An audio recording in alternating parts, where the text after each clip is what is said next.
One of my 3-meter zone mentors told me, when you look at soldiers, you see yourself. If you ever do something dumb, you'll see it again. That's a small excerpt from the 3-meter zone written by Command Sergeant Major J.D. Pendray. Welcome to the Instinctive Influencers podcast, a show where influence becomes one of your tools for success. Now, here are your hosts, Brian Weber and Ed Haley. Hi, I'm Brian. And I am Ed. And this is the Instinctive Influencers podcast. How you doing, Ed?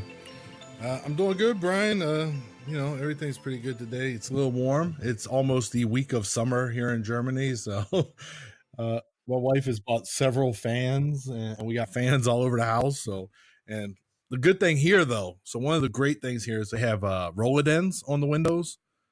I think every window but maybe 3 in our house. So you roll these things down and it blocks the sunlight from, hitting the windows and heating up the house more. And then being a stone Are they structure. on the outside? What's that? Oh, yeah. Are they on the outside of the window or on the inside? Yeah, it's actually pretty cool, especially, when we have 24-hour duty, you come home, you want to go to sleep. I can just roll these things down and black out my entire room. No way. Yeah, when I build my forever home, I'm thinking about it. And then the buildings are stone, so the stone is very cool. Yeah. You know what I mean? So it's not bad. We don't have AC in Germany. Most houses don't have AC in Germany, but it is supposed to hit a high of 97 this week. So we'll see how that works out. Ooh, yeah, man. You said 1 week of summer. I'll tell you, it kind of feels like summer here in Korea. The humidity here, though, it gets pretty high. And a lot of it has to do, because every rice paddy is filled with water. And so when, it heats up, obviously humidity goes up. But that's not what bothers me the most. I could be out riding my bicycle and there'll just be a swarm of bugs everywhere, like all over the place. And you can't miss them. So if you don't wear glasses or anything like that, or you don't put something over your face, either your eyeballs are going to be full of bugs or your teeth are going to be full of bugs. And hey, man, it's crazy. Well, then the air quality, does the air quality get worse as it gets warm there? It just depends, man. It depends on where the jet stream's coming from, So the past few days, we've had really good air quality. Matter of fact, what I told you before the show, when I talked about doing the new ACFT or the Army Combat Fitness Test, the day that I was out there that I did it, we had excellent air quality. The very next day, when another group had to take it, they had it was pretty poor. And I felt bad for them too, but.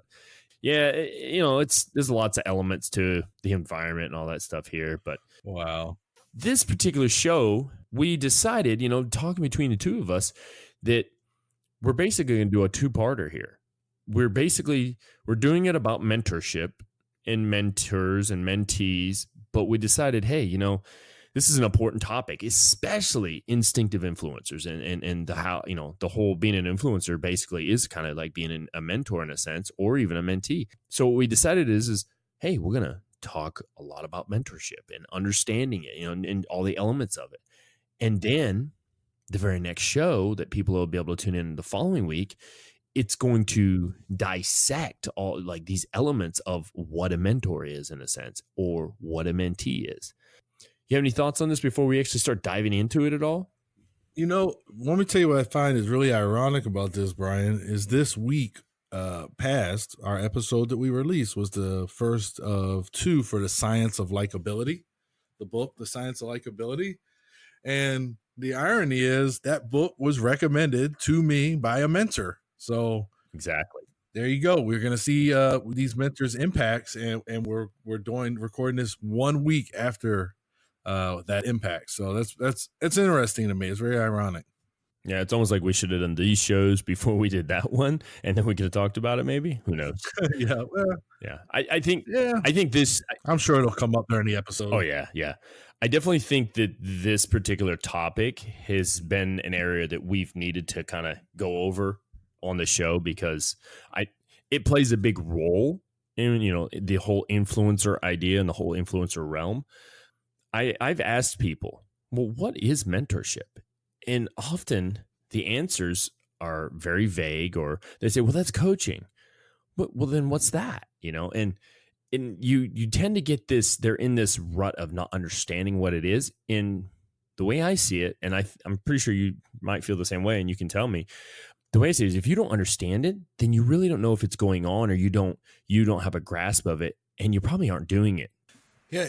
So it's pretty funny too, because I think that people do know what it is, or they at least know aspects of it. So for instance, we're going to talk about today how coaching is part of a mentor, what a mentor is. Right. And so I think they know, all right, coaching is mentoring. Well, that's not wrong, but that's not all that mentoring is.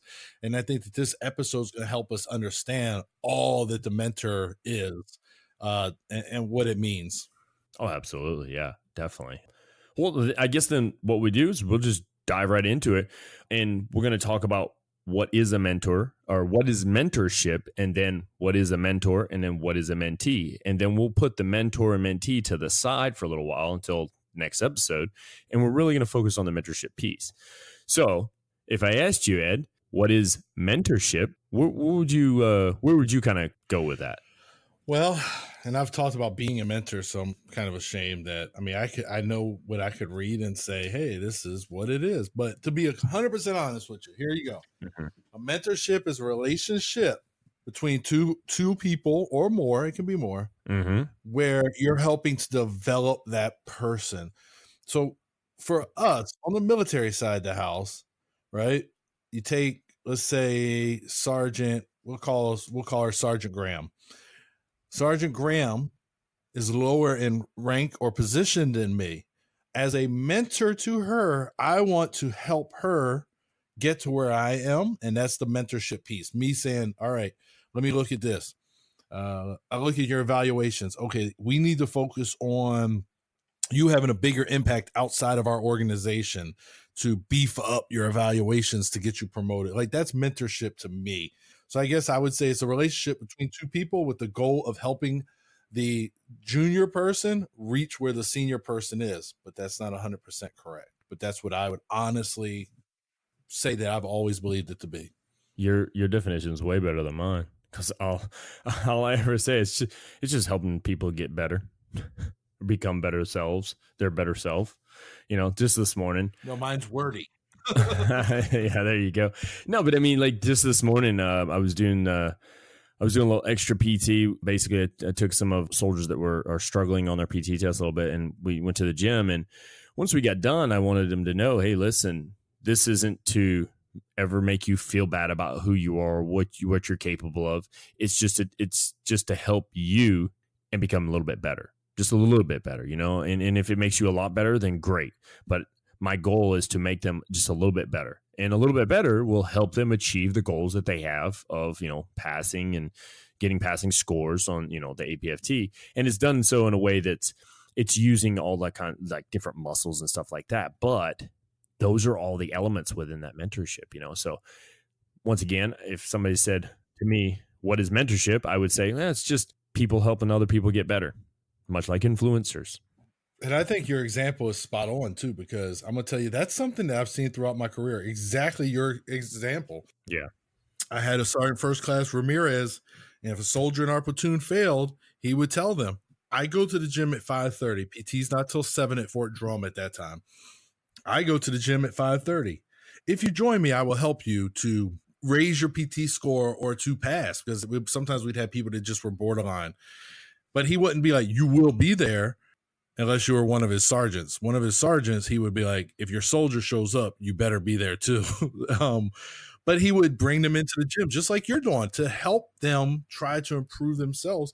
And he afforded them the opportunity to make that decision that, yes, I want to be better. He didn't force it. So to me, forcing it, not really mentorship, but providing that opportunity, that's more of a mentorship to me. Yeah. And you hit upon a really good word in there that I liked about it when you said relationship.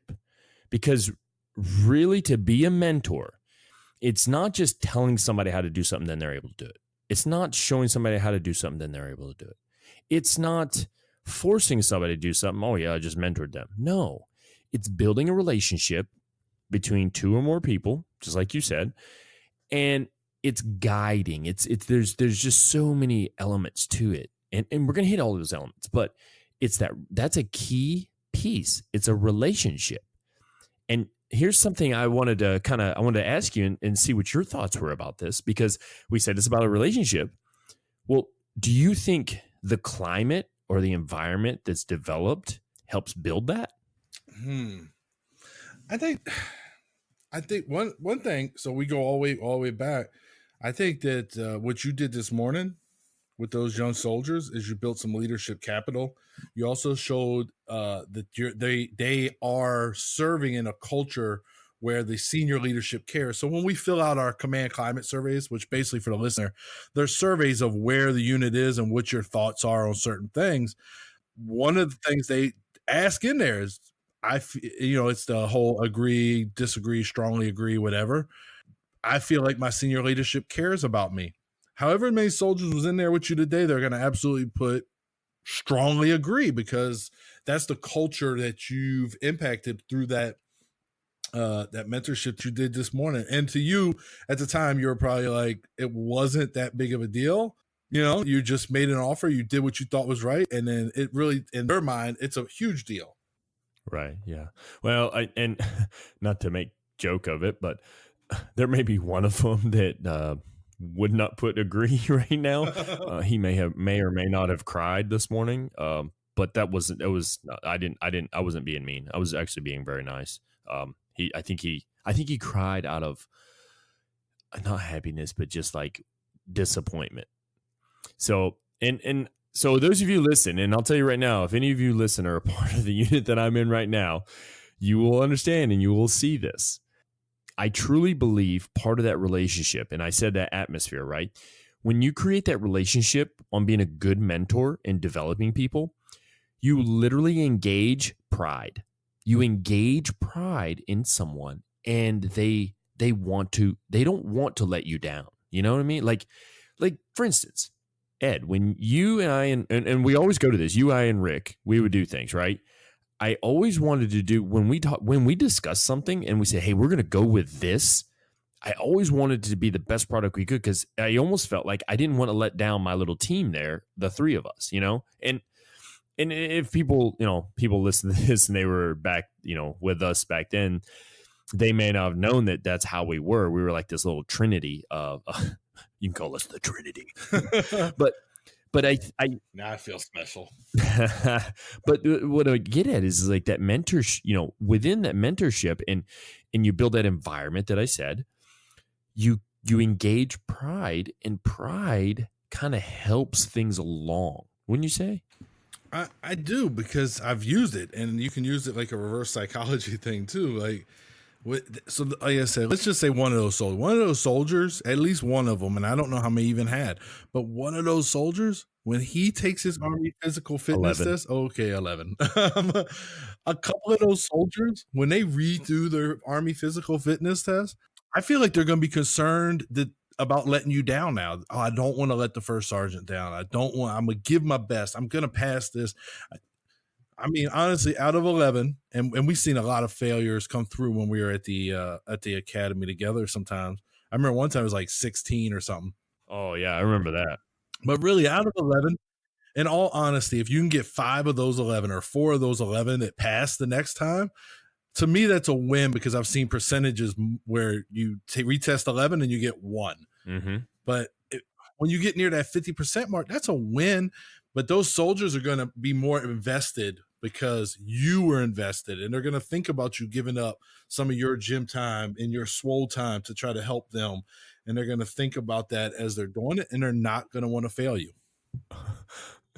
You said give up some of my gym time. Buddy, I went riding for 2 hours before, and went to the gym before I worked them out and worked out with them, because I was like, man, I hope they really come with their A game today. And sure enough, man, I can tell you right now, those kids kicked my butt.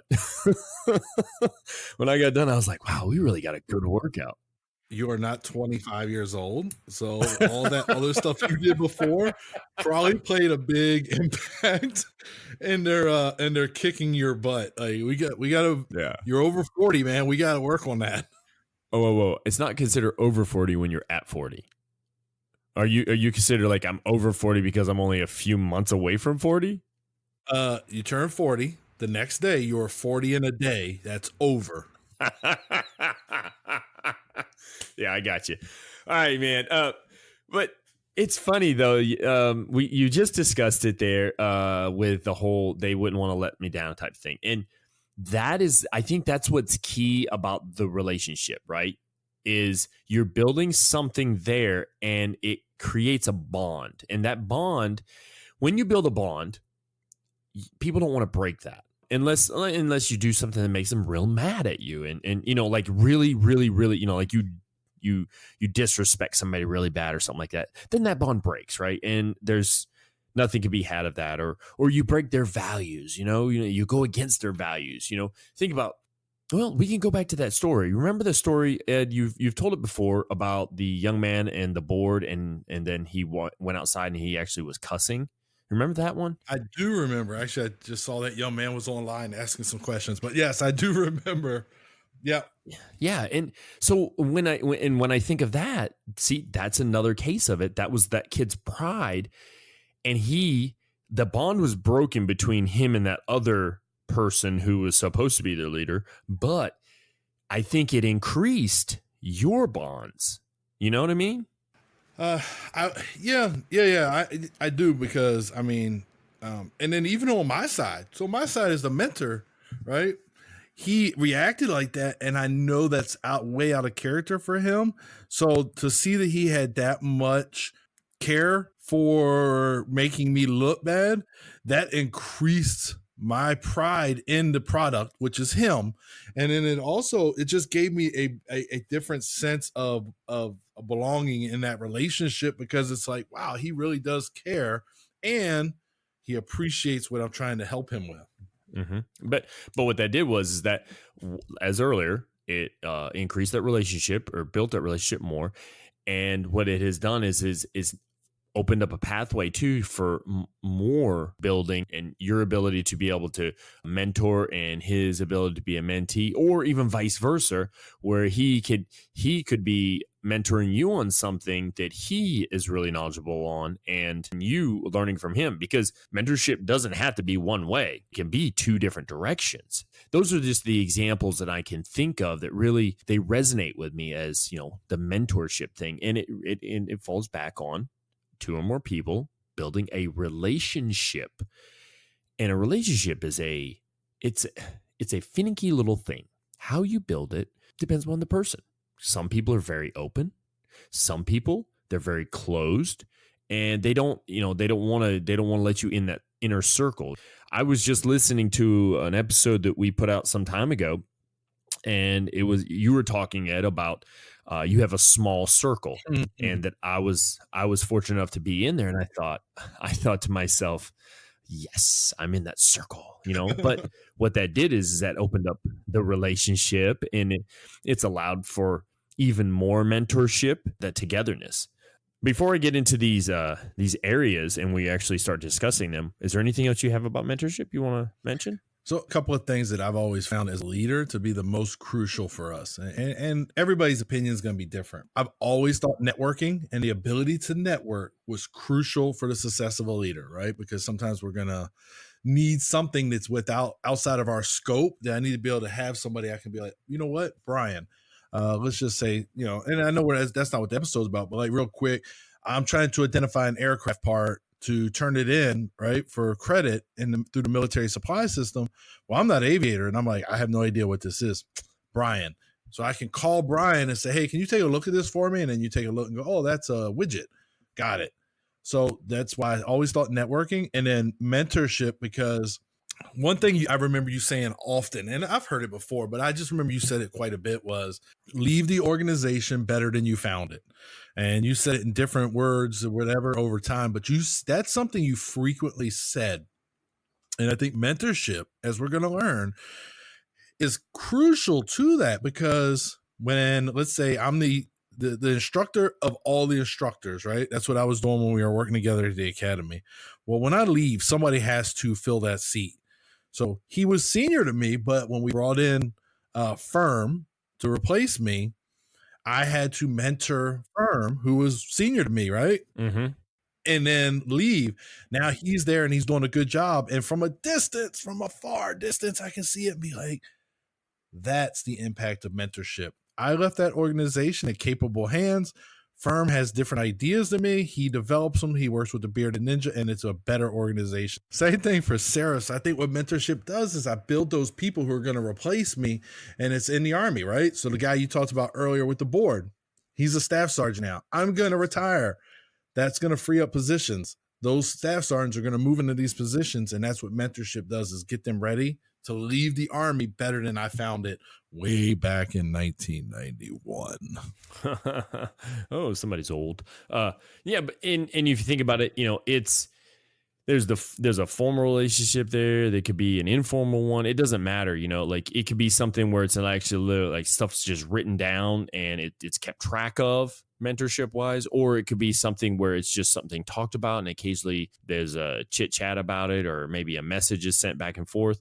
But the whole idea though is there's a relationship there, and you have to build that, and then it allows for the mentorship to actually take place. So just telling somebody how to do something, that's not always considered mentorship, because I could say, hey, where's the mop? And does anybody know how to mop a floor? Yeah, you just go over there, grab that mop, and then put it in the water and run it across the floor. Yeah, well, you didn't really mentor me. I can figure that out, but maybe you can teach me some stuff. Anyways, before we jump into those areas that we were going to discuss, I wanted to hit back across this thing where the author of the 3 Meter Zone, where he talks about one of my 3 Meter Zone mentors told me, when you look at a soldier, you see yourself. If you ever do something dumb, you'll see it again. Mm-hmm. I think that doesn't just go with soldiers. Children. I watch my children do stuff, and I hear, or my wife tells me about the things my children done, and I'm thinking to myself, oh man, I did that, but way worse. If my grandmother ever hears this, or my mom listens to it, they'll be able to realize it. And I to this day, I still don't think this was me. I think it was my brother, because I don't remember doing it. So my little girl, she got her hands on some scissors. And she decided that her hair wasn't what she wanted it to be, and she cut some stuff off. This was some time back, so now it looks fine. And then she realized one of her dolls wasn't attractive enough, so she went ahead and butchered her hair. I wouldn't say butchered; she styled it. But then she didn't tell us about it and all this stuff. And as my wife and I are kind of digging into this, because this was when I was still home when this happened, we're trying to get answers, find out we're trying to find where the scissors are, and then we're finding hair everywhere. And, Eva's getting in trouble because she knows that she shouldn't be doing stuff like that. And I'm thinking to myself, there was a time when I was a kid and my brother and I don't think I did this, I think it was him, that my brother dug a hole through the wall with a pair of scissors while my mom was sleeping. Oh, wow. And I thought to myself, well, at least she didn't dig a hole in the wall, so we're good. It was just hair. It can grow back. But that's what made me think about when I read this, and it says, if you've ever done something dumb, you'll see it again. That's wise words of a mentor, because you can also use that. If, for instance, if you've done something, let's just say in the Army, like I've put an LNTV in a pond before, and I shouldn't have. But I talked to I said students, because I was so used to students some time back. I talk to soldiers, and I'll tell them about my wrongdoing and what I shouldn't have done, and how I could have done better at it, and or not done this or not done that, and to try to help them understand. But they're still going to do it. You know what I mean? But at least it's in that relationship building that I'm giving little tidbits of stories, and they're giving stuff back, and so now we're starting to build. You know what I mean? Yeah, I was really hoping you were going to say that you had cut your hair at one point. That would have just been all the listeners know how much pride you take in the appearance of your hair, and I was like, oh, please tell me he cut his own hair at some point. Oh no! And I think that haircutting thing, that's a common thing for girls, because my sister did it, and I'm pretty sure she cut some hairs on her Barbies as well, and I know she's cut a chunk. My niece recently did it. She cut a chunk of hair out, so it must be a girl thing. No, no, it's probably a boy thing too. I feel bad. Hey, I feel bad for my nephew Braden if he gets worse than his father, because my brother was rough. Ruthless, huh? Yeah, he's gonna kill me if he hears this. He once crashed into a parked car and went through the windshield face first on his bike. So, and it was him being foolish, of course. So I hope that my nephew doesn't do that, because he's actually cute, where my brother really wasn't at all. So now we'll see if he's listening. All right. Enough for story time. Yeah, there'll be some bad comments on the Facebook page. By the way, if you're not a part of the Facebook group, please go to Facebook, type in 101 on the search bar, and you'll find us right there. Click on the visit group and join the group. Nice plug. All right. I think I placed it well for you. Yeah, you did. Absolutely. So check it out. We did some research, like we always do for all the shows, and we came up with basically 8 aspects or 8 areas of mentorship to understand mentorship, right? So we were just sitting here discussing, what we thought it was and stuff, and then we're going to go through these 8 areas that we have found. And to give the quick list, this is how it goes: direction, coaching, support, goals, training, motivation, advice, and success. And we're going to hit each one of these, and we're going to kind of help listeners understand what those are. And like I said, the next show next week, we're gonna tap into the actual mentee and mentor, and then we'll be able to look at these aspects in conjunction with them, along with characteristics and roles of those two. All right. So right off the bat, direction. Mentorship is direction. Direction can be many things. If I said, give me directions to the store, you're going to say, okay, you go down this road, take this left, you go 5 more miles, and then you take a right, and it should be right there on your left. Well, I mean, in a sense, that's direction. Well, it's the same thing with mentorship. You're giving them a general guidelines of how to get to where they need to go. Yeah, and that's what you are doing too. You're giving them that, and then so you may say, okay, and a lot of this, I think direction, a lot of it's going to be experience based, right? Which I think a lot of mentorship is. So when I give you those directions, I can also say, like, you can go this route. Let's say I have a young soldier, or whoever. You need to go to college. In our job, you cannot get promoted if you do not have an associate's degree. Right? So I'm giving them that path, but then I gotta say, well, let's make sure that the college is actually accredited, because it'll help you get promoted, but we need to look after the military too. What's it going to do for you? And if you go to a school that the Army recognizes, but it's not, accredited in a certain way, when you retire, it's going to be no use to you. So you're giving them those warnings, right? And then if you maybe had some experience with a school, that's where I can say, well, I went to Central Texas College, and I also went to American Military University, and I prefer American Military because of X, Y, and Z. But here's some strengths of Central Texas. So you're giving them direction you're letting them make a decision. You're not going, you will go to college, you will go to Central Texas, you will take this. You're giving them some options, and then, hey, go to the education center and they can give you some additional options as well. So you're helping them along the path. I think personally, you can ask some crucial questions for good direction. For instance, you can ask, well, where do you want this to go? Whatever it is that they're working on, whatever you're trying to become involved with them of mentoring, where do you want it to go? And listen to them, because then you have some waypoints of understanding, because then you could also say, well, so what have you done so far? All right. So now what you're doing is you're gathering information, and that's part of that communication process. You gather that information, and you're helping them find that route. Yes. It was funny. My uncle, or my wife's uncle, actually, I call him my uncle, Uncle Jerry. He works at the gas department, in Dixon County. And there was a guy that came in, Mark O'Neill, great guy. I love Mark to death.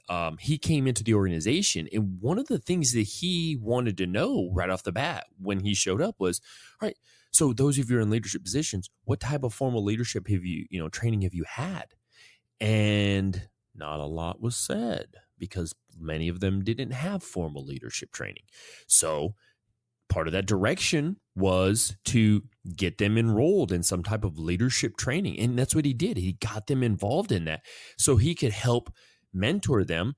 And now they also built a foundation. and I love the idea. And that's what I told them all the time. Man, I love that idea. So if you go into an organization, you find out, all these people have, that are here, they haven't had any like real formal training. Then where do you start? But if I set you up for this stuff and I get you involved in it, just like the school, you just said college, if I set it up, now we have a common ground. We have a foundation to build off of, because part of that relationship and of mentorship, you have to have a foundation. You have to have a starting point.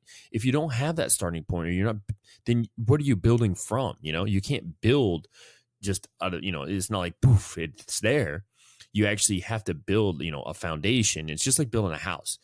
Put the foundation in, then you start, all the crucial elements of maybe some brickwork or some, putting in studs or, whatever it is. And, finally ending off with a roof and then finishing the interior piece of it. But so I thought that was, to me, it's a good thing to start off by asking questions to find the right direction to go.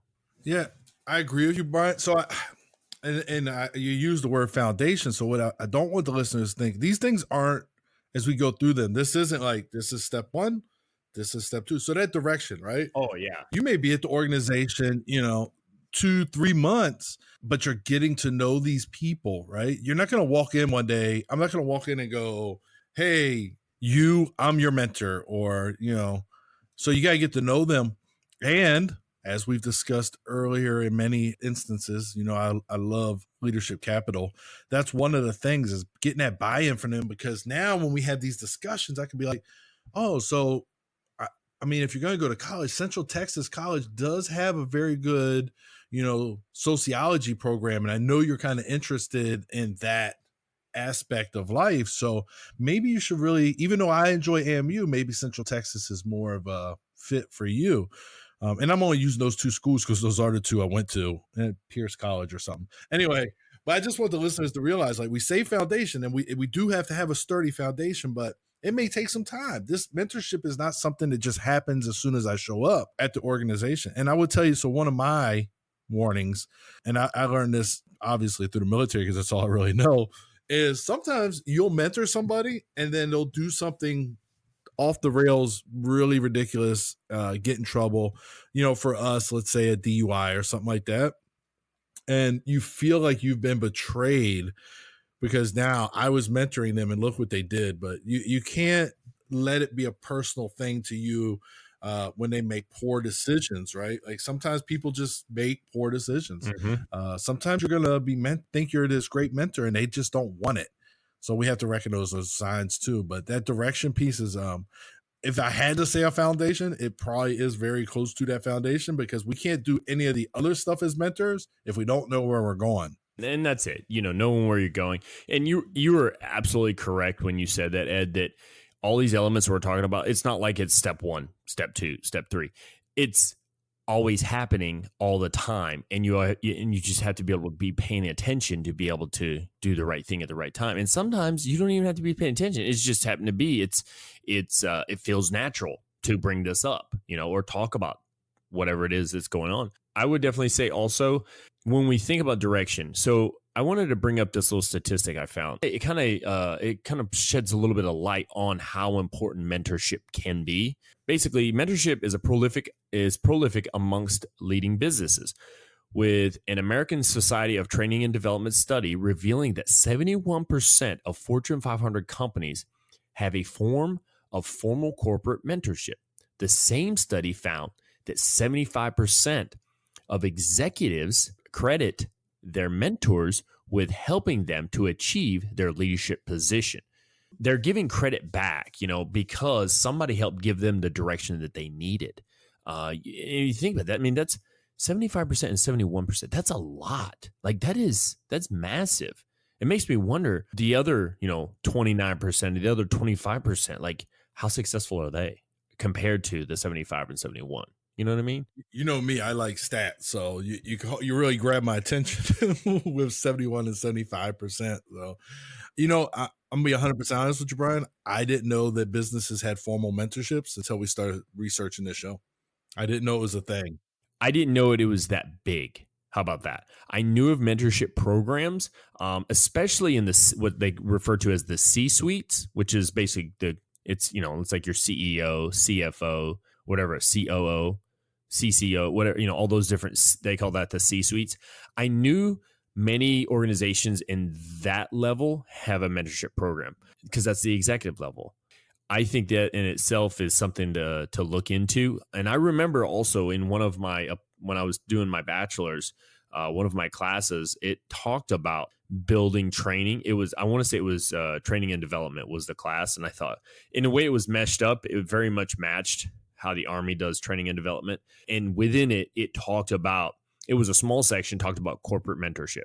It basically alluded to the idea that if you have a corporate mentorship program, you're more likely to retain employees than lose them. Versus if when there's not one, you tend to lose people because they don't feel like they're gaining anything from it. They just feel like they're, like a hamster in a wheel.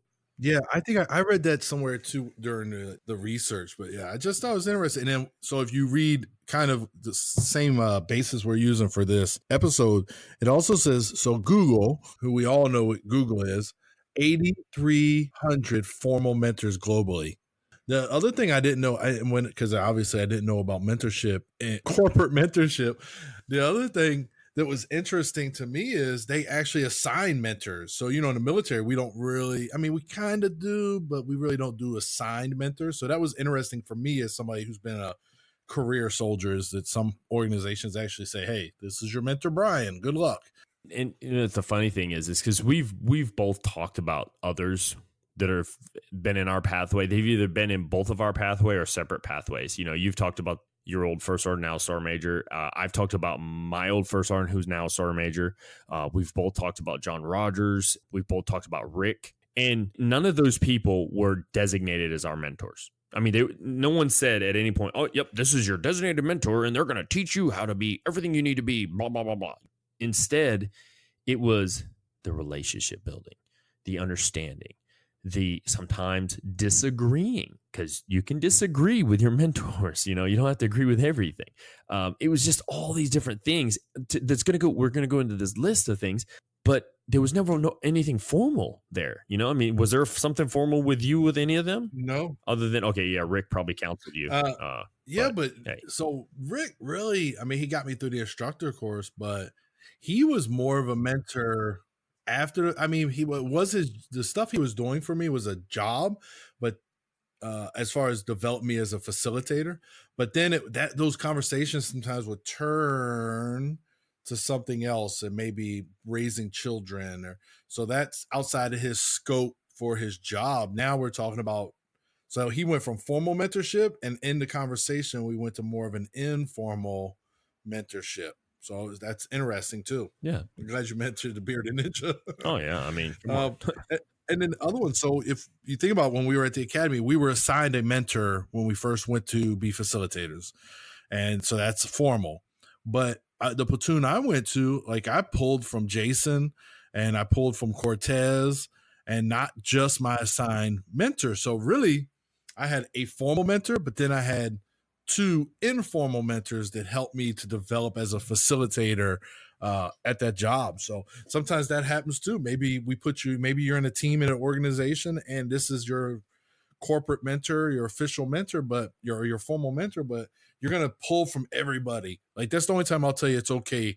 If you steal knowledge from everybody around you, it's okay to steal then. Like, if you're just taking and picking their brains, and like John Rogers taught me the whole peeling back the onion thing. Mm-hmm. Did he say, hey, come on, I'm going to mentor you on peeling back the onion? No, I watched him execute it, and I was like, got it. So I stole that knowledge that he had and made it mine too. So sometimes it's okay. Yeah, that it is. It can be. And direction comes in so many forms. But let's move to the next one, Ed. Coaching. Ooh. Mentorship is coaching. I can say that's one of the things, and whenever I hear coaching, there's two things that come to mind. Being like a high school football, basketball coach or baseball coach, or literally one of the things that we do in the Army is we say when you're doing marksmanship, having a coach on the line with you. Basically kind of like getting you through things. And those are the types of things I think of. And then I think, okay, well, how do you associate being a mentor with a coach in that manner? And I'm like, oh, it makes sense, because we may know what we're doing, We just need somebody to be able to coach us from the outside. And, I said this to you the other day to some people. Our eyeballs see out. They never see in. They can't see inside of us. They can't see what's going on with us, but they see out. And I think that, that's part of that whole coaching, or I can relate it to coaching with that person can see what's going on, and then they can make those adjustments and say, all right, well, I'm noticing you got this going on. How about you try tweaking this just a little bit and let's see what happens. Right. That's part of coaching. It could be whether you're firing a weapon on the line, and it could be a mag change. It could be anything from sight picture to breathing to trigger pull, all those different things where you're noticing what's going on. So with that, we're talking about the mentor and the mentee in coaching. They both had to be paying attention to each other and what's going on at the same time. And there's different aspects. And then probably later on, which we can get more into it, we'll talk more about it, but now they're bouncing this back and forth with each other. And it's probably happening in split seconds, right? Yeah.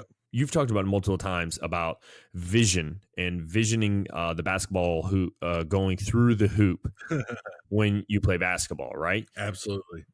Did somebody coach you on that? No, I was self-taught. I actually read it in a book, but nobody really. I read that in a book. Well, who wrote it though? Oh, I guess, yeah. So if you put it like that, then I don't remember who wrote the book though. I really don't pull on me for that. That's been a lot of years. But yeah, no, I get you. Yeah. But in a sense though, I mean, that can be a mentor. You obviously you got that book because of the person who wrote it, most likely, or somebody who recommended it. You continue reading it because you related to what was going on in it and what it had to say. And then you took the technique that you were coached through that book, because mentors don't have to be there in person either. You when I say build a relationship earlier, well, you are building a relationship. You're building a relationship of trust of that person, that they know what they're talking about. Now, that's part of that relationship. So I don't have to be physically, somebody doesn't have to be physically right there with me. If I'm reading a John Maxwell book, John Maxwell is not sitting here telling me this stuff, but in a sense he is, because he's telling me it in his own words through his book. Right. Obviously I can't banter back and forth with him on it, but it is a form of mentorship, and that's a coaching. Yeah. No, that's excellent. You brought me with the basketball, so I was trying to think, how am I going to explain my thoughts on coaching? And then you mentioned basketball. So I do remember very distinctly when I played basketball. I was playing in a rec league, right? And you're in practice, and you get an open shot, and you take the shot, and the coach says what? Hey, that was a smart shot, great shot, whatever. But follow your shot, so you're in position for the rebound. So he gave me positive feedback because I took a smart shot, but then at the same time, he gave me some something constructive feedback to change a behavior. Follow your shot so that you're in position for a rebound. Very simple, right? Same thing. You can apply that to anything. A coach provides the motivation and the feedback. Well, I imagine if you're in a company, right, and you're going to a presentation, hey, the presentation was really well laid out and prepared, but when you delivered it, you stammered along. So maybe some rehearsal or something in the future. So I gave you some positive, but I also said, hey, here's how we can make it even better. And that's a mentor. That's a mentor serving as the role of a coach. Absolutely. You mentioned earlier, they probably say, hey, good follow through the shot. Mine was normally, hey, why didn't you pass that? You really shouldn't have shot that. I wasn't the greatest of basketball players back in high school. Who put you in the game? Yeah, actually. So funny story. You say that. I got to go in a game one time, and I got down the lane a little way. One time? Yeah. I didn't play a lot in high school basketball. Football, no, that's a different story. One of the point guards, he was one of our better point guards. He stole the ball and he threw it to me. And I was like, here's my chance. And I could dunk pretty well. And I went up to slam it. And not only did I brick it and it go flying all the way back across half court, also I snapped the rim and got a technical. Oh, my goodness. Yeah. And then so I was in the game for probably 1 minute, and then was out of the game. I can tell So you that if you ever got in a game again, I would never have passed to you again. yeah. If you blow an open shot, I just don't pass to those people anymore. No, and I'm not saying that I was horrible. I don't think my fundamentals were I wasn't developed in the fundamentals enough. I didn't start playing, like, for instance, I didn't start basketball and start getting coached with direction in basketball until I was a freshman in high school. So, like, if I would have started learning at an earlier age and I would have had a good mentor, then maybe I would have been better. You know what I mean? Yeah, I mean, I struggle too. So I learned to play in the park in Morningside, Maryland. And the game in a park with a bunch of your buddies is a lot different than one when there's an actual referee. Oh yeah. So I had a lot of foul trouble very early when I started playing organized basketball. Yeah, absolutely. Yeah, I mean, I wish, and that's one of the things, when I look back and I think of people within my life, it was around the high school period that I actually felt like I had mentors, and it wasn't just the coaches. It could have been the teachers. It was some of my peers that helped mentor me in things. And I hope I did the same back. I'm not sure. And with that brings me to the next point. The next of the 8 is support. Mentorship is support.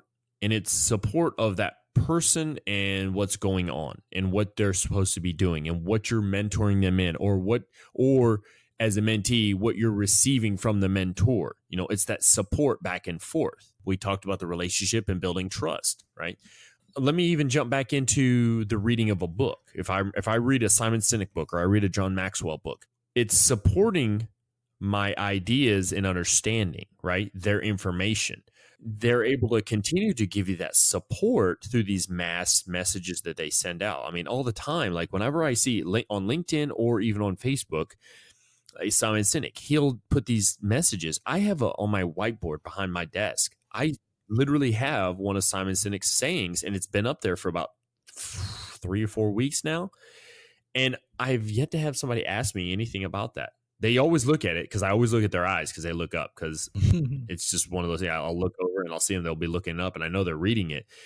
And I'm curious to when that first person is going to ask me about that, because I find it to be rather insightful. But basically, once you become a leader, you no longer can be lazy. Now you have to work twice as hard, and you need to work harder because you have to lead other people.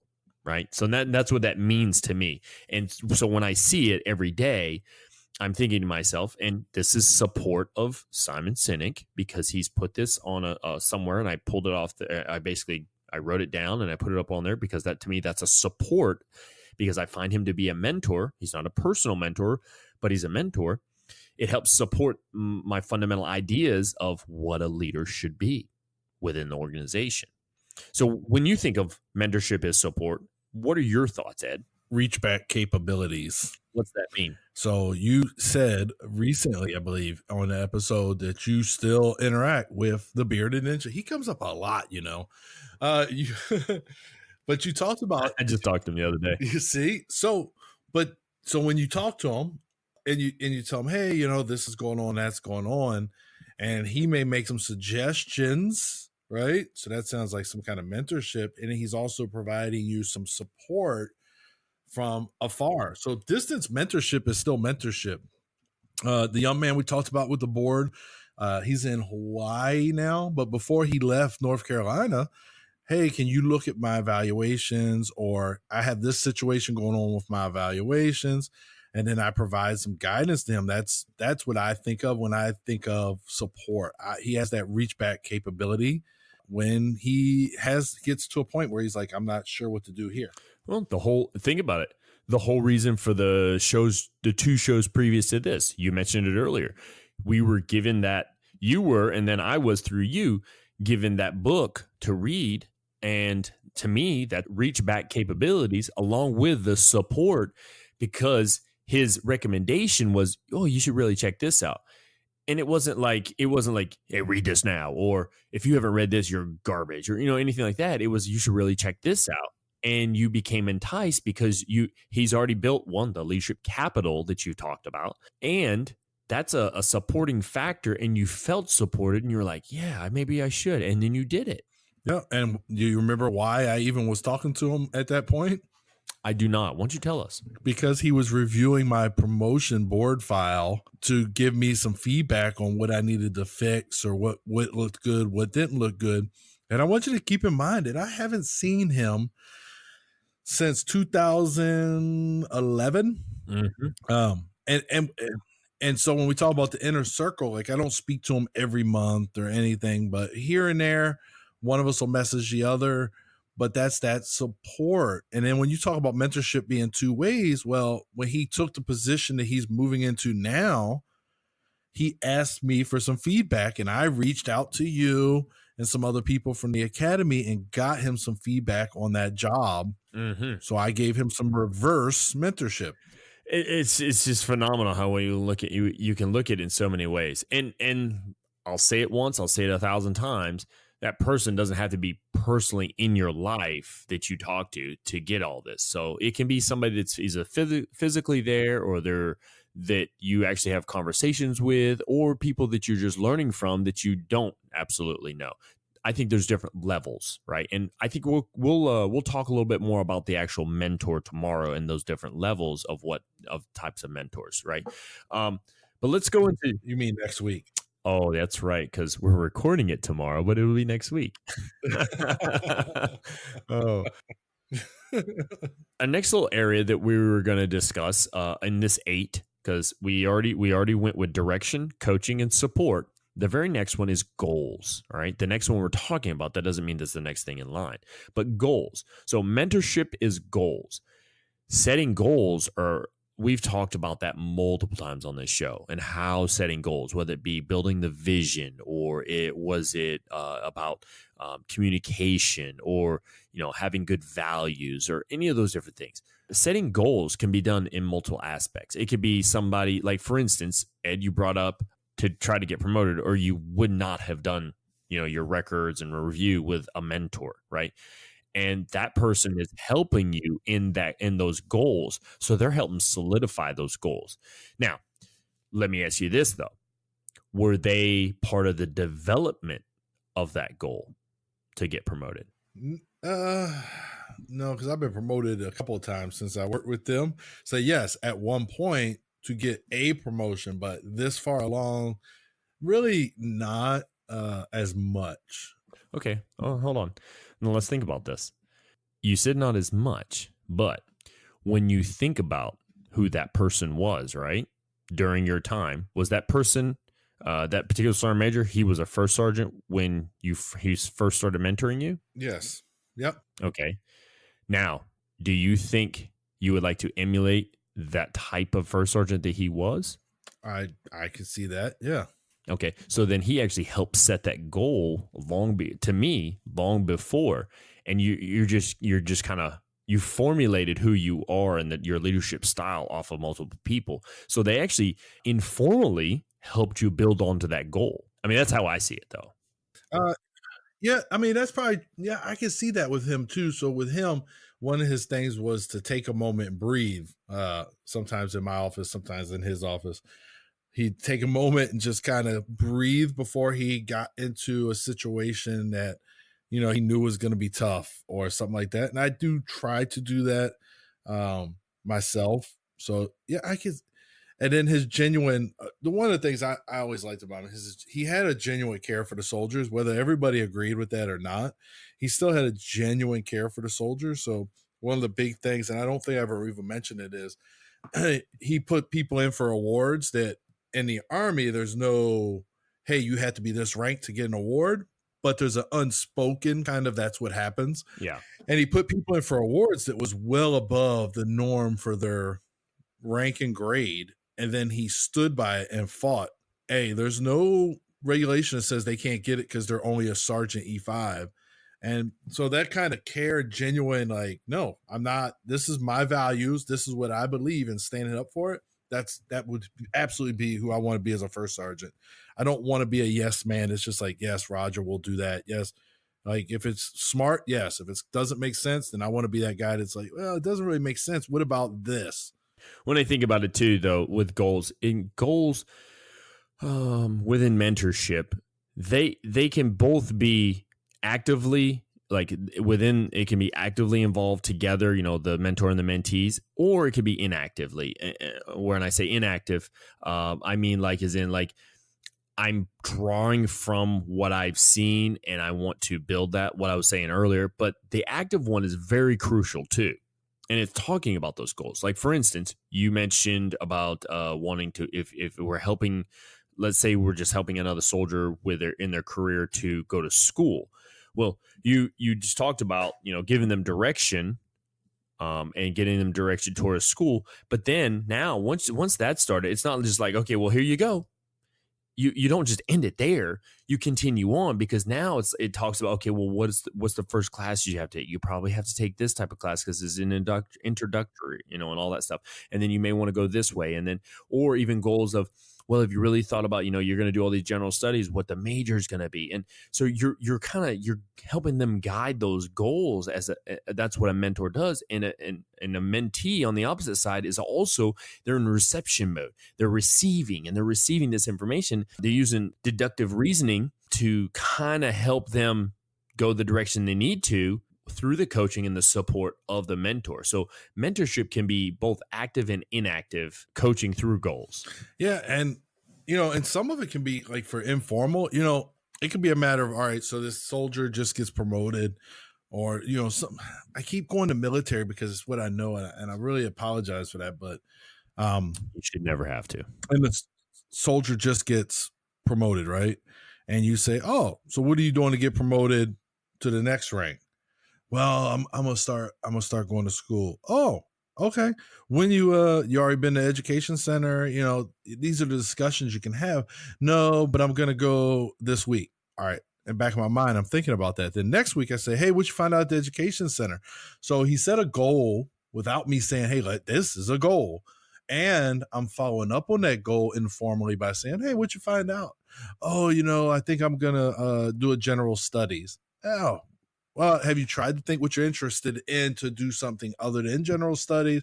Those are the goals that you can kind of informally. Now in the military, we had the advantage of counseling sessions where we can sit down. And I want to believe that even in the civilian sector, you can sit down with people who work for you and say, hey, like, what are your goals? What is your 5-year goal for being here at the company? Where do you see yourself in 5 years? Those type of questions to kind of develop these goals.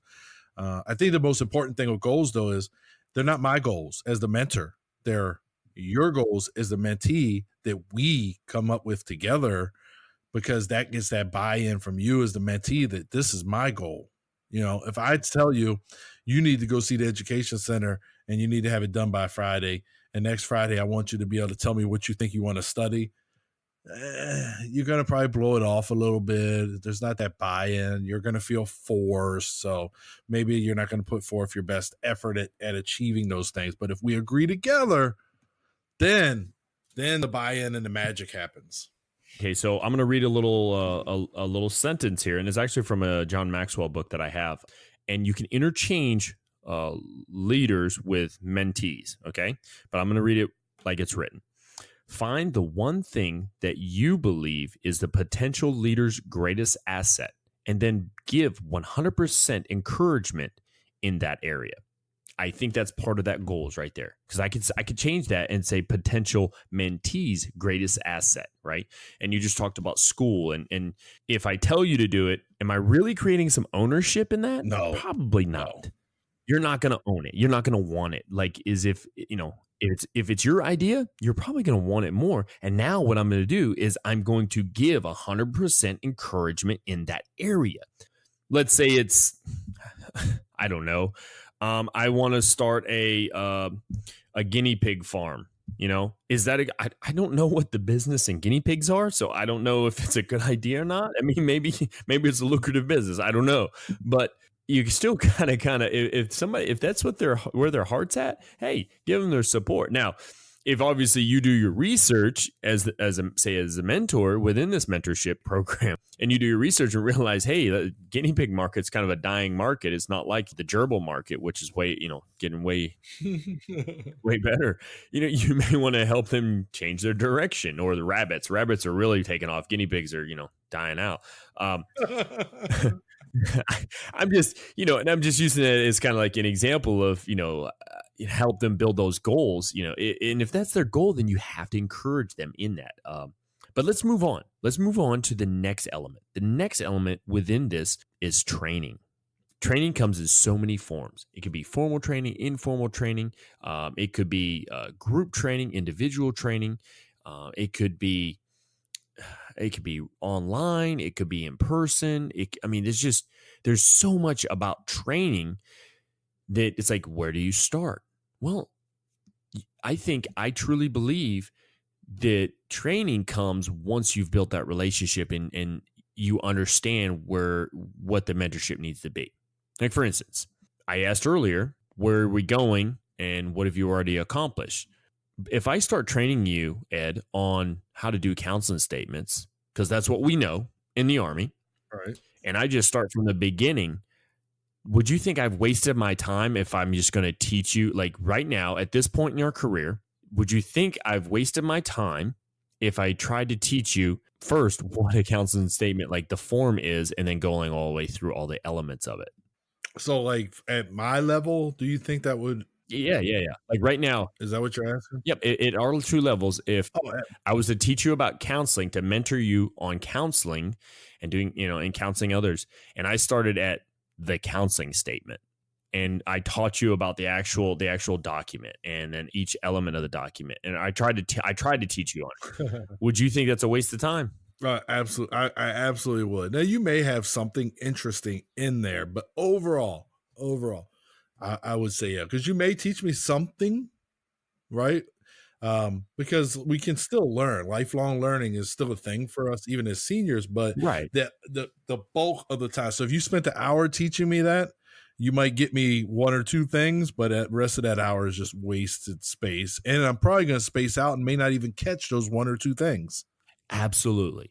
I completely agree. And that's where that all falls back on is first thing is as asking where we want to go with this and what you've already accomplished. If I've asked those questions and I've dug into those questions enough and I've done enough follow-up questions on those two questions, I can gauge where we are to understand how to train. So let's even dig back to our past together. And, we've talked about it before, the implementation of the new curriculum, right?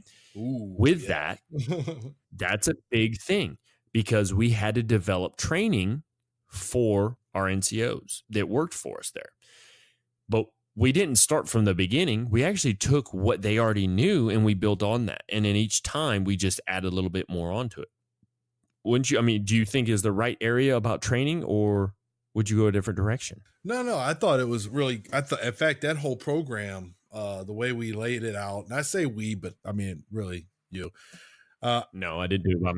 the whole program, I thought, I know there was a lot of people involved, Richard, Guidry and Mr. Williams. But the way it was laid out, I thought the whole thing was mentorship, step-by-step mentorship. And we understood that at the most basic level of that curriculum change, the only people really that had any knowledge of it was yourself and Guidry, because y'all went to the trainer course, right? Mr. Williams, Justin, and I, because Mr. Williams made us look into it and research it ahead of you coming back with the material from the course, right? So other than us four, everybody else was ignorant to the most basic level. So I would say that training was mentorship the entire time. And then you, at the end, you get measurable results. You can see how, they embraced it, how the instruction went. I'm sorry, facilitation went. So you had something you could see as tangible proof of the training. Yeah, absolutely. But it was all built upon what they already knew. And that was the key element of it, I feel like, right? So they already knew how to create discussion. We were just teaching them how to create more discussion and understand it even further. Or they already knew how to read the material.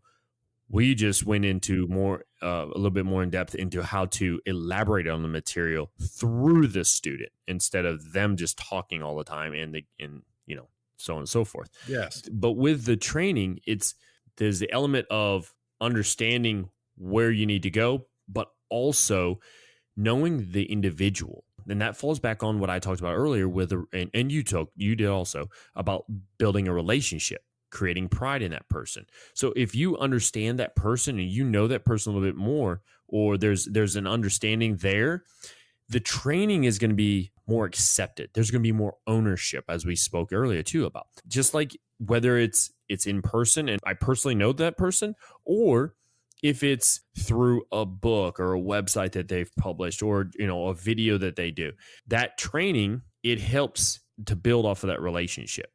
If you ever listen to Simon Sinek, and I know you have because I've showed you some of his videos, those of you out there are listening, if you ever listen to him, when he speaks and he engages, he's engaging the audience. But it's funny, he really engages the audience who are viewing it through the video, not just the audience that are there, physically there, but he actually engages the people through the video because he's relatable. And that's part of the whole understanding and building a relationship with it. You got to be relatable. If you're relatable, which we'll talk about as a mentor later, you're going to be able to develop a better training. I can't just provide training to someone in the way I think it should be. I have to understand first, and I have to make it relatable, and I have to be relatable at the same time. Part of mentorship is training and making it relatable. Anything else on training? Yeah. So you know what? I'm going to go to your life experience on training, because training really is, you can train people. So I know I'm going to be out the office, and I can take one of the, people that work with me or for me and say, hey, I'm going to need you to fill in while I'm out the office on Monday. So I feel like somebody, right, had you fill in for them numerous times as the first sergeant years ago. And that all he was really doing is preparing you for right now while you are the first sergeant, right? So he was training you to be an effective leader at that level by having you sit in for him when he wasn't present. It's the same thing. And even, in my limited knowledge of corporate America, I would see it as, okay, hey, I'm going to be out the office, but hey, Brian, can you take the lead on this next meeting, get it planned, and get out the calendar invites for me, and and I'm not going to be there, so you're going to have to take the lead. Now I gave you a week or so notice so that you can ask those questions as you're planning this meeting that you're going to lead. And now you're leading a meeting that I normally lead as the supervisor, but I've developed you to be able to take on that role, and that's training, right? Oh, yeah. Yeah, absolutely. And you know what's crazy about that? Like that example right there, that builds so much. Yeah. But it depends upon the person too, because that particular leader could be also seen with an organization as lazy and doesn't do his job or her job, or vice versa, or they are usually too controlling and I can't believe they gave up the reins. They must really trust me type thing. Yeah. And now there's that relationship built. Yeah, exactly, man. That's a great example. So I can, I'll give you one more example real quick. So my wife, she works at the shop with AFES, which is, for those that don't know, it's like the convenience store on base, but it allows, so that job allows her to move with me and all this other stuff. So her supervisor recognizes potential in her, right? And what he does is he starts training my wife on some of the stuff that the supervisor does. And then she applies for and interviews for a supervisor position, which she gets. So now he's already trained her on supervisor stuff, correct? Now what he does is he says, now that you're a supervisor, we got to train you to open and close the store. So he has her come in for a full week of just opening, a full week of closing. The first day or two, the supervisor teaches her, this is what you do when you open this, and then you got to do this, and then this is this. On day 3 or 4, he says, hey, I'll be in the back doing X, Y, and Z, open the store.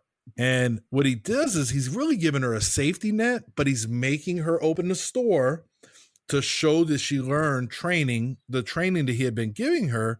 And, oh, by the way, the store is not going to fail or burn down because he's back there in case she has a question. So she goes, she asks a question. Now, fast forward 2 weeks later, and now she's opening and closing the store by herself. Well, that's nothing but him mentoring her to be a supervisor and training her through a process of a month and a half. So I think that is absolutely training and mentorship.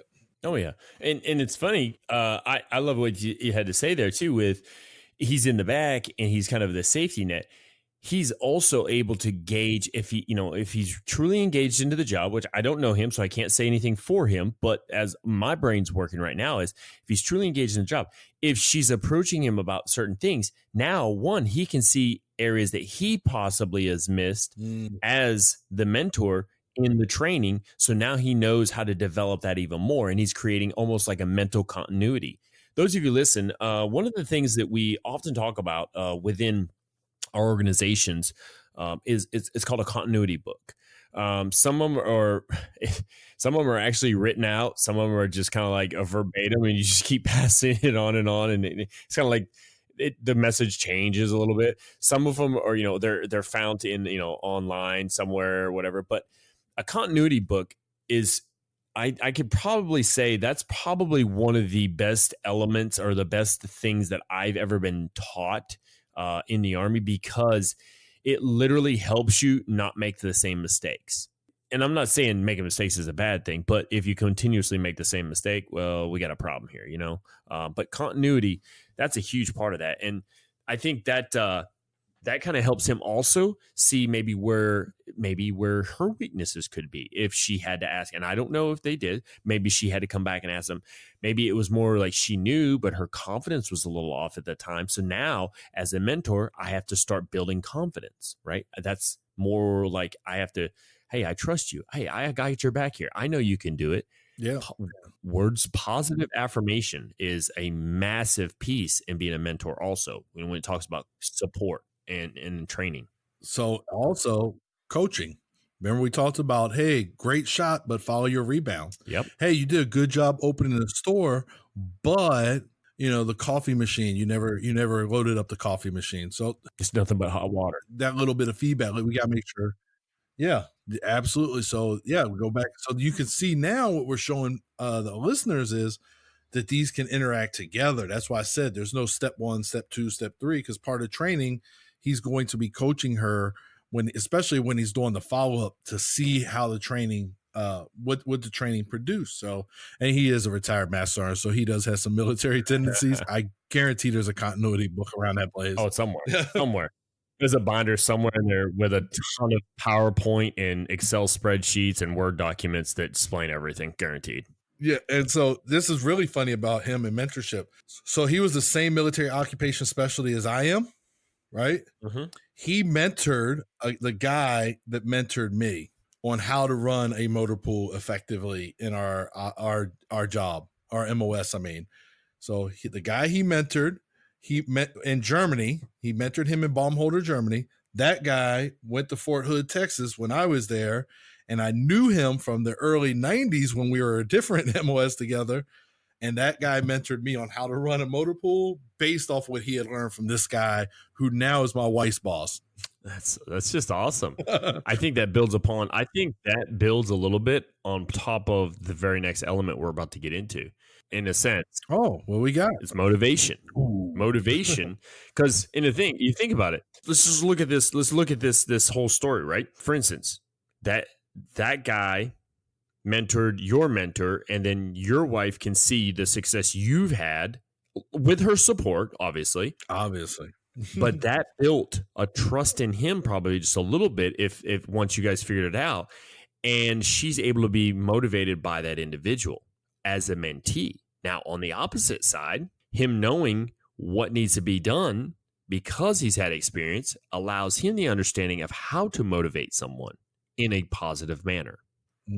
Does that make sense? Or yeah, no, that makes complete sense. And I think that's one of the values of as old soldiers when we retire. I think that's one of our values is to be able, we have an understanding of how to motivate young soldiers and stuff. And I think when you take that into corporate America, I think that's a valuable tool, honestly. Yeah. And you know, what's even funnier is when I looked at this list, Ed, earlier, there was one word that was missing that we have been ingrained with as the definition of leadership, in the Army: purpose. Because purpose, direction, and motivation, that's all part of the leadership definition. And that is the definition. And I thought to myself, I actually thought when we were compiling this, I was like, man, we should probably try to fit purpose in here somewhere.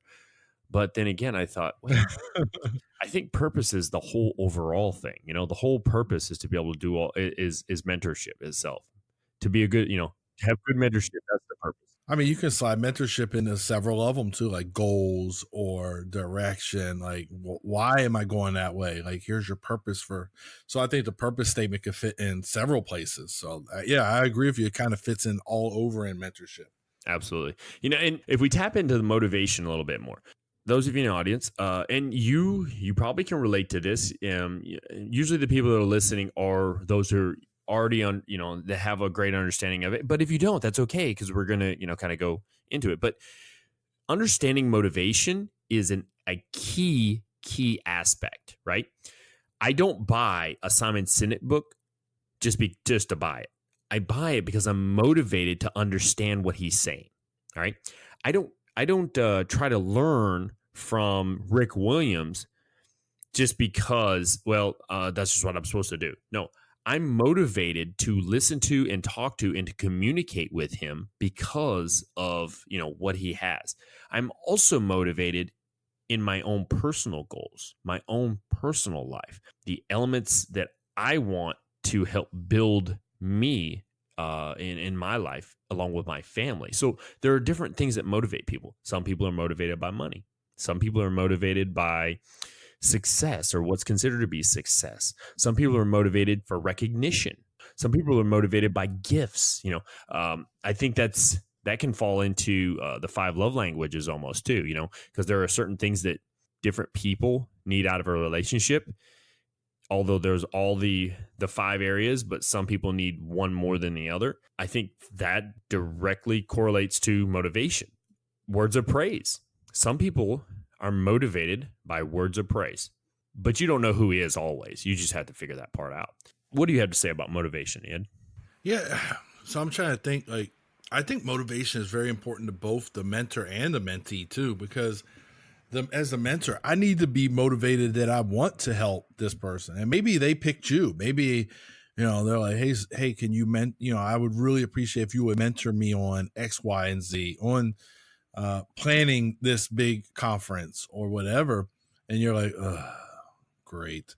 But I think that motivation aids in the mentorship or mentor-mentee relationship. And I think it's very important. Probably one of the more important things, because if I don't buy in as the mentor, they're not going to buy in as a mentee, and then we wasted our time with everything else we've talked about. Absolutely. Motivation is a key element in anything, whether it's being an influencer, a leader, or a mentor, which to me, they're also all 3 encompassed into one thing. Motivation can be tons of things. Sometimes I like to listen to certain songs when I'm in the gym because it motivates me to work harder, because maybe the beat is a little harder, the words are a little more aggressive, whatever it is. The movie 300, it makes me want to kick people in the chest into a deep hole. I don't know. But there are different aspects of motivation, and the key piece to that is, as the mentor within mentorship, you have to understand what motivates your mentee. So build a relationship or get to understand them. If it's a direct correlation. As the mentee, you have to be able to communicate your motivations and what motivates you and what helps you along. So there has to be open dialogue there in a sense too. But then again, like I said, it doesn't have to always be a personal relationship. But it's understanding the key aspect, motivation. Motivation is an element of mentorship. And I think that motivation also belongs in with coaching. So here we go cross-talking with these or crosswalking these different things again. Because a coach, what's a coach do? Like we see on NFL game where we see the coach on the sideline. Good play. And he's patting the soldiers on the back when they come, or the soldiers. He's patting a player who just made the big tackle on Tom Brady on the back as he's coming to the sideline, and so he's providing that motivation that, wow, the coach really appreciated that hit on Tom Brady. The next time I'm going to try to knock his spine out of alignment. So he's giving them motivation through his mentorship and through as the coach. So I think that's important to understand how those two kind of crosswalk with each other. Okay, so we're gonna tap into 2 things here. First, I'm no longer motivated to do this show with you because you are being disrespectful to Tom Brady. Second, you know what's funny with motivation and coaches, and that's, I think, coaches in generals are or just leaders who speak to groups of people are some of the best motivators there are in words. Some of the best motivational speeches I've ever heard came from a coach, either at pregame, halftime, or after a game. Some of the best motivational speeches, whether there's something that was done by, say, Vince Lombardi, or maybe one of these excellent basketball coaches or whatever, and it was recorded online, or it was in one of my high school, Gabby Price was our high school head coach, and he just made you want to do good. And it was his motivational speeches sometimes, or how he would put things, or sometimes he would bring in people to fire us up right before we went out there to play, that gave that motivation through a good speech, in a sense. So don't let the spoken word fool you, people out there. Motivation can definitely come from that big time. Yeah, no, and there's a lot of them that are, Patton was a big, his speeches, he was known for firing his soldiers up, and they'd be angry at him today, and tomorrow he'd give this big rousing speech, and then they would go into Sicily and they get the big victory. And that was one of the things he was big on, was his speeches and his ability to rile these troops, and his presence at the front, of course. It's funny you brought up Patton, but a current living gentleman that I like to look up different types of speeches for is Mad Dog Mattis. I like to hear him speak.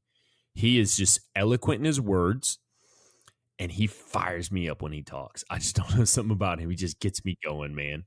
I think the best one I've had in my career, and think about yours. I like to hear yours, but Sergeant Major Neil Sayatola, he was the 3rd Corps Sergeant Major, and I was graduating from the NCO Academy at the time, and he gave a speech, man, and I wanted to go out, get on a plane, and go straight to Iraq or Afghanistan. Like, he just had that kind of impact, but his speeches were very honest. And one of the things he said, and my wife would probably kill me, but he made a lot of the women, to include my wife, cry, is he said, all these fine soldiers sitting in front of me, they'd be nothing without those spouses sitting behind them. Oh, yeah. Yeah, he just was but he was always very blunt. Like, he was a very blunt guy in his speeches, but I'll never forget Sergeant Major Neil Sayatola. He was actually General Odiniero's Sergeant Major when he was the 3rd Corps commander. So he was one of the best ones.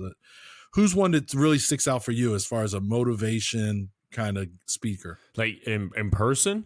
Yeah, just somebody throughout your career or whatever. I know it's a rabbit hole, but it's okay. A rabbit hole. Well, there's a whole bunch of people. So I've said it before. I talk about Joshua Bryan, and actually, to tell you, I'm about to start. That's who I'm going to go work for down the road here.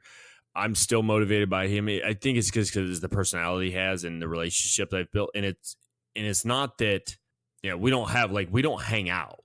We don't have that type of relationship. But he used to say this all the time, and I've said it on the show before, and it is stuck with me, and it fires me up when I think about it. He used to say, like, okay, we have, and I'm not going to say the total number because I tell you the truth, I don't know. Maybe it's 350. He's like, we have 350 people in this formation right now. If we went out and every one of us did one good thing for somebody else, that's 350 good things done today. And we can continue doing this. And I was just like, man, that makes so much sense. Like, I wanted to go do something good.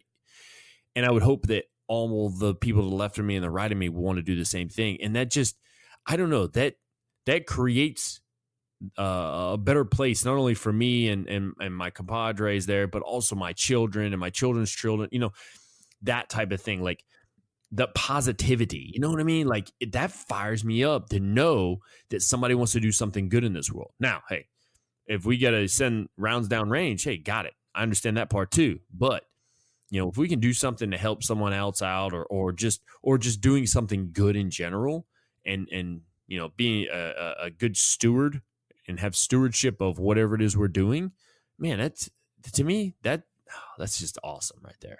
And I think that, Brian, if you look closely, talking about Joshua Bryan, it actually takes us into the next point. What do you think?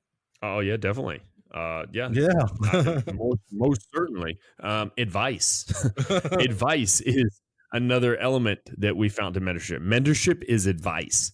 If I had I don't even have to say a nickel or a dime. If I had a penny every time somebody gave me good advice and I didn't take it or I didn't do it, I'd be a rich man.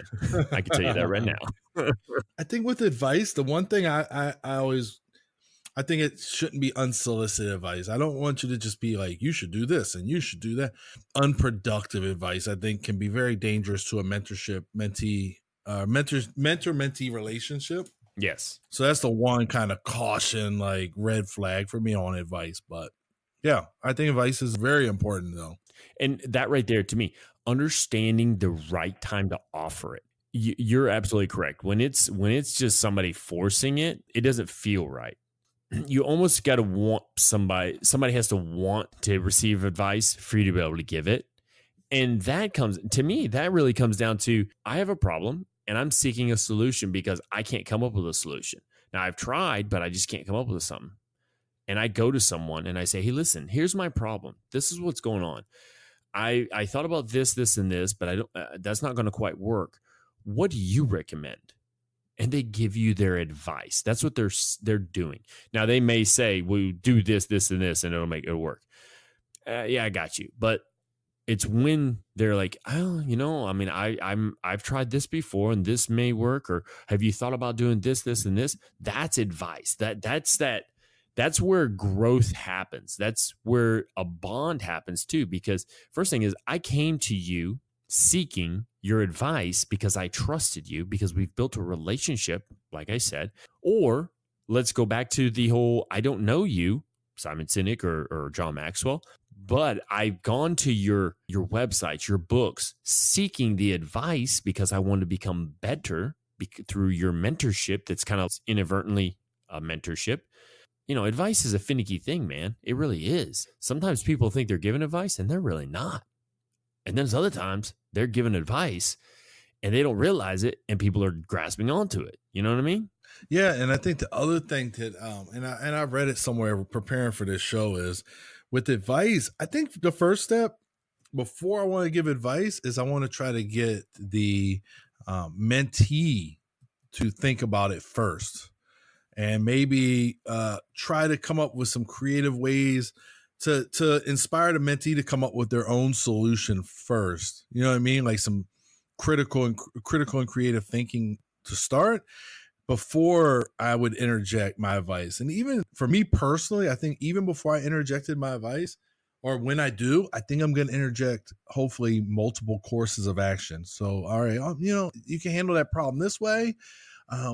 With this direct approach, or you can go more indirect, or and then let put it back in the mentee's court to make that decision. I don't want to just give them one course of action. Hey, this is how I would handle it. And then they're going to go with it. And maybe that didn't work for them, but I would definitely try to get creative first. And I find that you're actually really good with the questioning to try to, before you give advice. I don't know if you do it on purpose or not, but at least in my interactions with you, I've experienced where you'll ask those questions to try to push me towards my own thought and decision.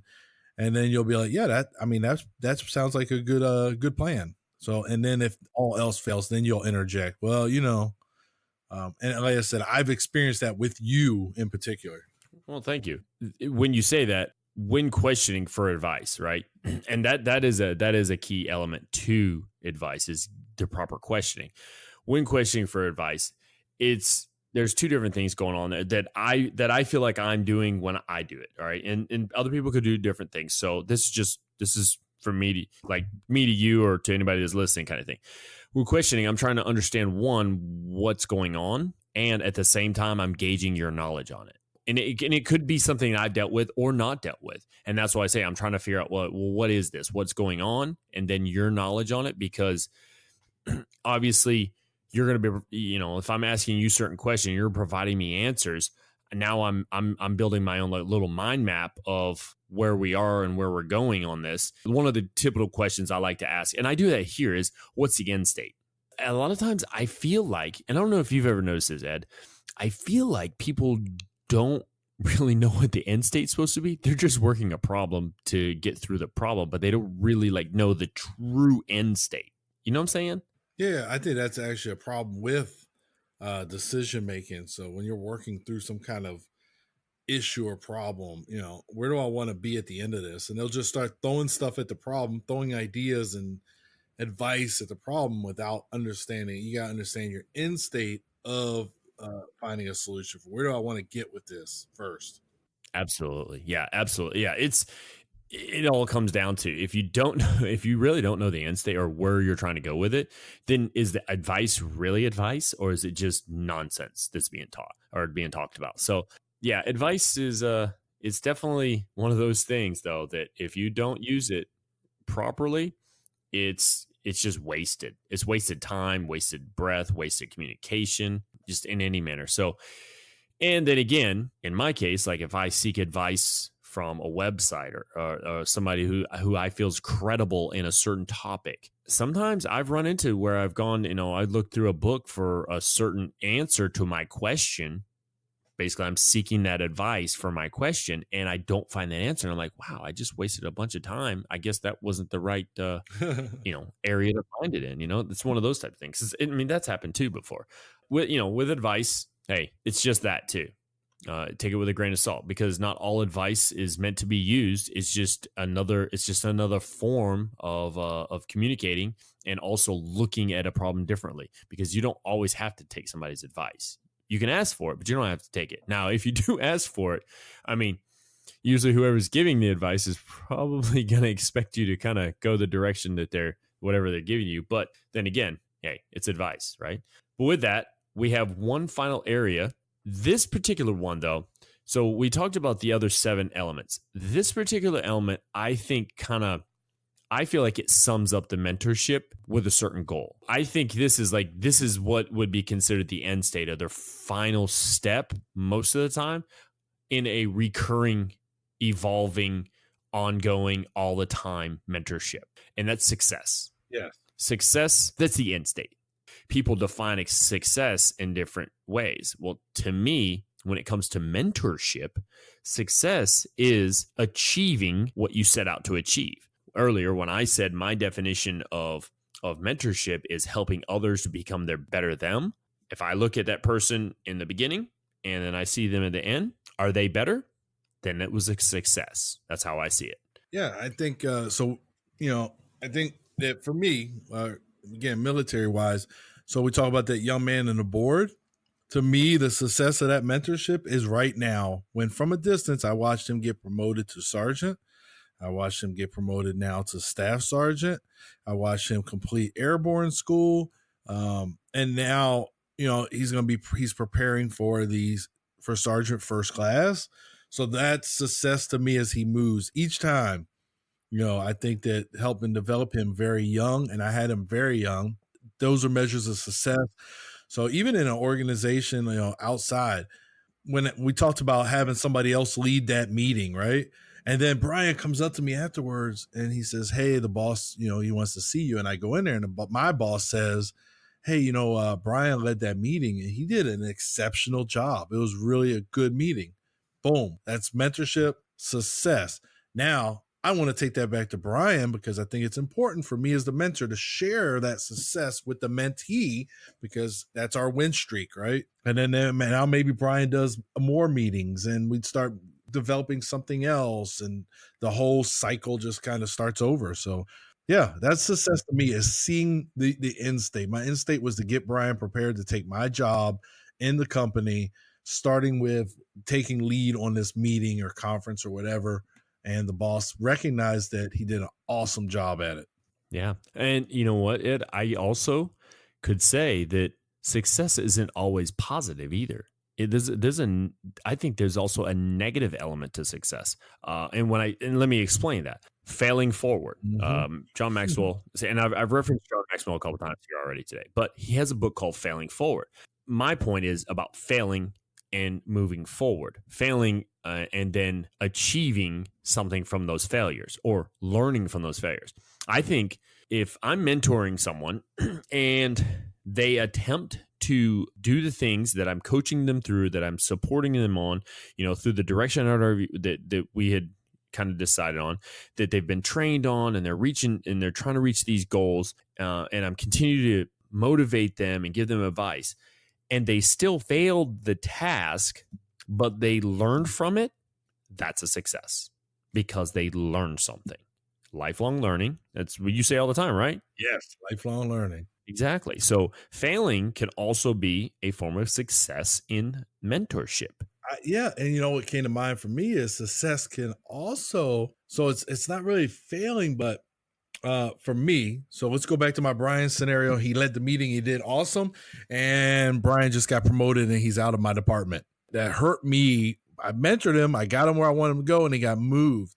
The other side is Brian did so well that he has a new job where he has a lot more responsibility, and it's very overwhelming to him. So my mentor who recommended that title to us used to always say the term victim of your own success. And what that means, so right now I have some captains that they are just Mr. Reliable, 2 of them, right? Everybody calls them for everything to do with anything, planning, any kind of rotation or exercise.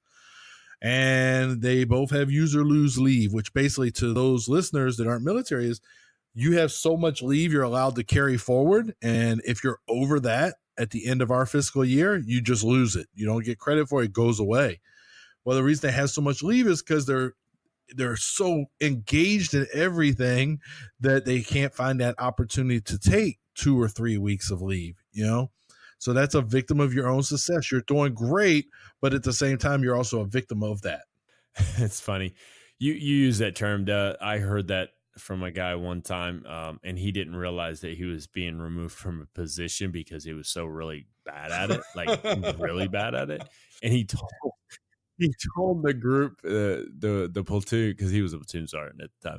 He told the platoon, he's like, well, I've got to go up and work at brigade now because I'm a victim of my own success. And everybody was just like, because everybody's quiet and stuff. And I'm thinking to myself, like, victim of your own success, you're going to go do whatever job that is not that great because you suck at your job, So side story. Whenever I hear that, that's the first thing I think of is that guy. But yeah, I mean, success comes in so many forms, and it's being able to identify what success is. Like I said earlier, some people identify it as a certain amount of money or a certain lifestyle or a certain status or, just all these different things. But success is, I don't know, waking up at 4:30 in the morning with the Jocko crew, if you're doing it every day, regimented, and, I consider him to be one of our mentors, Ed. I mean, even though we don't know him personally, but I feel like he's one of our mentors because of his knowledge base and how he comes across and how he motivates me or you, and just the goals and all that. So, and that's just another aspect of success. But the key thing of this is when I say the mentorship program or just a mentorship between a mentee and a mentor, success doesn't end that relationship of mentorship. It continues and it goes on and it goes on and it just keeps going. Success is just something that you build off of. Yeah. And that's all it is. And, when you said that, it's kind of funny because the relationship can't end because through my mentorship, I'm mentoring you to be a mentor. And as you're doing that, you may have some questions about mentorship. And, so then it comes back. Now I'm here for support and you've reached back. So it is an ongoing kind of thing. And then also, like, when we talk about mentorship, I mean, we could be talking about little small things here and there or one big task that we're trying to mentor somebody through. So you can't end it. If my goal was to get Brian to be able to deliver this meeting or plan and execute this meeting, well, he still works for me. I still want great things for him. It doesn't end there. That was a success. And now we got to figure out our next goals. And maybe we already have these goals. And where do we get them? Because we're trying to get Brian that pay raise and, get him the corner office with the windows and the views. And how do we get them there? And so it just continues. Like you said, over and over. It's just a continual process. Exactly. Yeah. That's the thing is knowing these little areas and understanding just these small aspects, for instance, mentorship, mentor, mentee, it helps you become a better influencer. Instinctive Influencers is, understanding. Once we understand more and more and more, and we learn, and that lifelong learning thing, we become instinctive to our influence. And influencing and being a mentor are the same thing. They really are. Just like when I say influencers and being a leader, it's the same thing. That they really are. Because to truly, like for instance, to truly be a leader, you have to influence people. And if you're unable to do that, are you really leading? Maybe not. You're probably not. Same thing with mentorship. To be a good mentor, you're going to have to kind of sort of influence them to learn something new and use that lifelong learning that we talk about. Ed, do you have anything about this? Anything else you want to discuss? Because I have got a task. No, I have enjoyed because I think we really played with the format even a little today for our show, and I think that it flowed well, and I don't know, I enjoyed the discussions. I'm pretty satisfied with where we went with it. So to give you an idea, audience, we actually decided that we looked for certain stuff that we wanted to talk about. We didn't, and you probably noticed before, we went off of an article or something like this. This time it was really, we pieced together some stuff and we just kind of like, okay, let's just talk about this. So let us know what you think. Best way to do it is possibly, if you're listening, with like the Apple Podcasts app, you can just do a review. If you can, please go on and do reviews on those. Google doesn't quite do that yet, so I understand. But if you want to just try to leave a review in general, if you go to our Facebook page, that would be good, if not better, because we actually get alerts when we get those reviews versus the Apple one. The Apple one really, the ratings and review, it just kind of helps you like get noticed more type thing. So I'm not overly concerned with that. I would like to hear your thoughts. All right, what your thoughts are about the show and where we've gone now for the past 33 episodes, plus the little additional episodes we did here and there. What are your thoughts? Would you recommend this to others? And if so, why would you recommend it to others? Give us those types of things in the reviews, because it really helps not only us to understand where we stand, but also others who may be looking for something like this show. So I've got a task, and it's really just it's more like a two-part question. You ready for it, Ed? Here we go. All right. So episode 33, talking about mentorship. What is your personal definition of mentorship? And do you have any additional elements we did not mention in the show that you would consider to be a part of mentorship? No. So we went over 8 elements. Those 8 elements, I'll go over them again one more time. Direction, coaching, support, goals, training, motivation, advice, and success. And we gave our own definition there. But once again, the task. What is your personal definition of mentorship?